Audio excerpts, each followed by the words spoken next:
grutzig dat Goat zu loten. Schreien mit Kaffee und Croissant. Der 30. Januar ist nämlich der Tag von Croissant.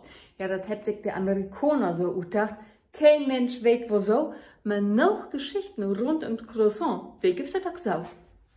1683 hat die Türken das österreichische Wien belagert und wohl durch einen Tunnel, den sie unter der Stadtmauer buddelt hat, die Stadt für sich innehmen. Man du hätte wegen an die Bäckerslü gemacht, denn die haben damals noch jemmer Logers in die Keller von jemmer Hüs. Ja, und du hätte sie auch Arbeit und dann das Groben von den Schiffen heuert. Und du hätte sie furz Alarm schlagen. Die Türken sind utneid und zu den 4 von diesem Tag hat die Bäckerslü das Tüchchen gemacht, was die Form von einem Mondsichel hat und damit an den Halbmond von den Türken erinnert.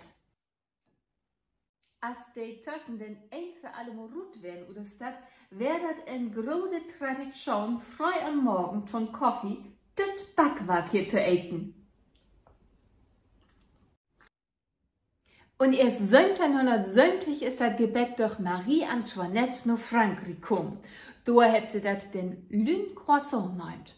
Und mir ist das Protokoll, was die Croissant nur in Österreich oder in Frankreich seine Herkunft hat. Hauptsache, das schmeckt.